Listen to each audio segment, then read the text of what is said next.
आसिफनाथ कहते हैं आवाम जब सड़कों पर होती है तो हुकूमत घुटनों पर होती है। दिल्ली के शाहीन बाग, पटना के सब्जी बाग या हिंदुस्तान के अलग अलग शहरों के ऐसे ही किसी बाग में चले जाइए, CAA के खिलाफ लोग सड़कों पर हैं। इनमें बड़ी तादाद में महिलाएं भी हैं। लेकिन क्यों CAA के खिलाफ हैं? आखिर क्या वजह है कि लोग CAA से नाराज हैं, CAA की मुखालिफत कर रहे हैं?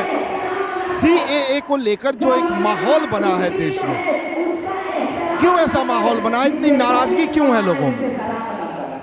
CAA एक ऐसा चीज लाए हैं ये जो दो भाई को बंटवारा करते हैं। आपका नाम क्या है? मेरा नाम SK सिन्हा है। तो ये दो भाई का जो बंटवारा कीन है, इनको इसके लिए नहीं जिताया गया था। हमारे प्रधानमंत्री को हिंदू भी वोट दिया है, मुस्लिम भी वोट दिया है, क्रिश्चियन भी वोट दिया है और सरदार जी को भी वोट दिया है। तो इनको मिलाने का काम था। एकता के बात करते हैं और बराबर ये बोलते हैं कि सभी लोगों का विकास होना चाहिए, सभी धर्म का विकास होना चाहिए, लेकिन ये काम नहीं करते हैं। नेता हैं और ये विश्वास खो दिए हैं। आपको क्यों लगा, पहले नाम बताइएगा, क्यों लगता है कि CAA का विरोध करना चाहिए? CAA, मेरा नाम मोहम्मद मेहताब है। CAA का विरोध इसलिए होना चाहिए कि देश में बेरोजगारी चरम पे है। आप देशवासी को नौकरी दे ही नहीं पा रहे हैं, रोजगार दे ही नहीं पा रहे हैं, और आप पाकिस्तानी, बांग्लादेशी और अफगानी मान लिया जो शरणार्थी के रूप में जो आप बोल रहे हैं कि उनको बुलाएंगे, नागरिकता देंगे, तो उनको कहाँ रखेंगे, कहाँ नौकरी देंगे, कहाँ ही करेंगे उनका? अब जो हमारे देश में बेरोजगारी है, पहले उसको ना देखना है, उस पर तो आपको ध्यान नहीं है। और आपका बांटने फूट डालो, अंग्रेज वाला नीति, फूट डालो, हुकूमत करो, पॉलिसी है आपका, तो अच्छी बात नहीं। आप क्यों इसके खिलाफ? आप CAA के खिलाफ क्यों हैं? इसलिए कि ये लोकतंत्र, देश के लोकतंत्र, देश के संविधान और देश के बिल्कुल विपरीत है। पूरे देश में गोबाल। आपका नाम क्या हुआ? अशरफ अस्थानी। दरअसल इनके पास एक ही एजेंडा है। मोदी सरकार जो सत्ता में आई है, बस एक ही एजेंडे पर आई, हिंदुत्व के एजेंडे पर। ये हिंदुत्व के एजेंडे के तहत ये आए हैं सत्ता में, और देश को जो है, बेरोजगार तो हिंदू भी हो रहे हैं, धंधे तो हिंदुओं के भी चौपट हो रहे हैं, अर्थव्यवस्था डूबी तो हिंदुओं की भी डूबी। यही तो है, यही तो गुमराही वाली बात है। सबसे ज्यादा, जाहिर सी बात है, ज्यादा आबादी हिंदुओं की है, 85% हिंदू आबादी है, तो सबसे ज्यादा जो है बदतर हालत तो हिंदुओं की हो रही है। लेकिन जो इन्होंने किया है संविधान के बिल्कुल विपरीत है। पूरे देश में जो है धरना प्रदर्शन चल रहा है, लेकिन सत्ता के नशे में चूर मोदी सरकार अब तक जो है अपने फैसले पर अडिग है और हर धर्मी अजीज पर अड़ी हुई है।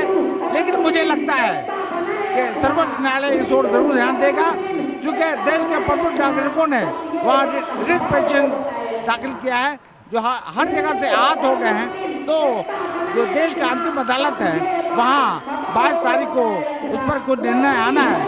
उम्मीद है कि वहाँ से कुछ निकाल लाएगा। मैं सिर्फ इनकी पॉलिसी क्या है, देश के लोग क्या है, मैं कविता की पंक्ति है, मैं उस कविता की पंक्ति के माध्यम से जो समाज का के जो भावना है उसको मैं अवगत कराना चाहता हूँ। चमन को वो खिलाना चाहता है, चमन को वो खिलाना चाहता है, वो चाहता ही है देश में जो है गृह युद्ध हो जाए। जो देश का शासक वर्ग है वो यही चाहता है। चमन को वो खिलाना चाहता है, लोहू में रंग लाना चाहता है, अनादिल हो रहे हैं कत्ल कितने, चमन मख्तल बनाना चाहता है। चलिए, आपसे मेरा सवाल ये होगा कि भाई किसी भी जमहूरियत में, स्वस्थ लोकतंत्र में, आवाम अगर किसी खास मुद्दे पर सरकार के मुखालिफ हो या सरकार के किसी खास फैसले के मुखालिफ हो, तो फिर सरकार की क्या भूमिका होनी चाहिए? सरकार की भूमिका होनी चाहिए कि एकता को बना के रखी जाए। इसको समझने के लिए सबसे पहले तो एक मैं बात बोलूँगा कि मेरा बचपन में एक सबसे अच्छा दोस्त था जिसका नाम संतोष था। हम दोनों स्कूल छोड़कर कभी भाग जाया करते थे। कभी मेरे बड़े भाई पकड़ लिया तो 2 तमाचा हमें मारते। शुक्र है आप घर छोड़ के नहीं भागे उनकी तरह। 2 तमाचा उसे मारते थे, 2 तमाचा हमें मारते थे। कभी उसके बाबूजी पकड़ लेते थे तो उसको भी मारते थे, हमको भी मारते थे। आज इस बात का डर लगता है कि वही तमाचा कब हिंदू और मुसलमान में बदल जाएगा। ये क्षति हुई है। हमको CAA से डर नहीं लगता है। देखिए, हिंदुस्तान के ढांचे को ये नुकसान हुआ, ये जो बता रहे हैं ना, वो दरअसल हमारी बुनियाद को हुआ एक नुकसान है। देखिए, सबसे पहले हम लोग अपने देश में हिंदू, मुस्लिम, सिख, ईसाई इसको किसी कीमत पे बंटने नहीं देंगे। इनका मंसूबा कभी कामयाब नहीं होगा। इंशाल्लाह इसको हम लोग कामयाब नहीं होने देंगे। जो हमारा ढांचा है हिंदुस्तान की, को उस कानून को लेकर कई तरह की गलतफहमियां हैं जनता के बीच, या गुस्सा है, तो उस गुस्से को कम करने के लिए, उस गलतफहमियों को दूर करने के लिए सरकार सामने आए और अपनी आवाम को बताए कि भैया कानून ये है, आप बताइए आपत्तियां क्या है।